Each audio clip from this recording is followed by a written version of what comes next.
Hello everyone, নমস্কাৰ nacho written অফিচিয়েললৈ মই duty টাইমত আছোঁ। এটি দুখৰ কথা জনাওঁ। আজি তিলানী হৈ গৈছে। মোক মোৰ আইতা ঢুকালে আৰু বহুত মানে ডিউটি টাইমতে চব চুবলগীয়া হৈছে। মই তেল মাংস আৰু মাহঁতে ক'লে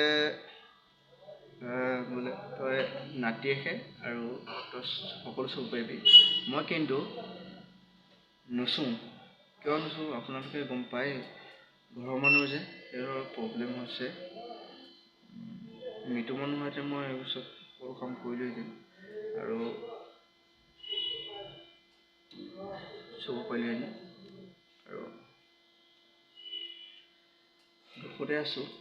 কিন্তু আজি মই তিলানীলৈ যাবৰ অসুবিধা হোৱাৰ কাৰণে মই যাব নোৱাৰিলোঁ। আৰু চেনেলটো যিসকলে ছাবস্ক্ৰাইব কৰা নাই, লাইক কৰাৰ কাৰণে সকলোকে ৰিকুৱেষ্ট কৰিছোঁ। সকলোৱে লাইক কমেণ্ট ছাবস্ক্ৰাইব কৰি দিব আৰু লগতে মৰম চেনেল দিব।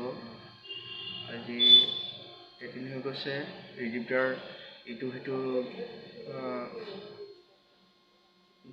ভিডিঅ'টো ৰিলিজ দিলে আৰু তেওঁ সেইকেইজনক মই ভ্লগ কৰিলোঁ আৰু সকলোৱে মৰম দিছে, চেনেহ দিছে চেনেলটোলৈ আৰু সকলোৱে ছাপোৰ্ট কৰিছে।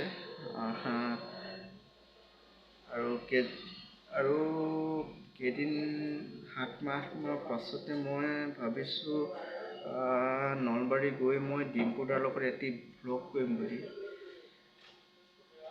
তাকে ভাবিছোঁ। সকলোৱে মৰম দিব, সকলোৱে কমেণ্ট কৰি জনাব। ধন্যবাদ।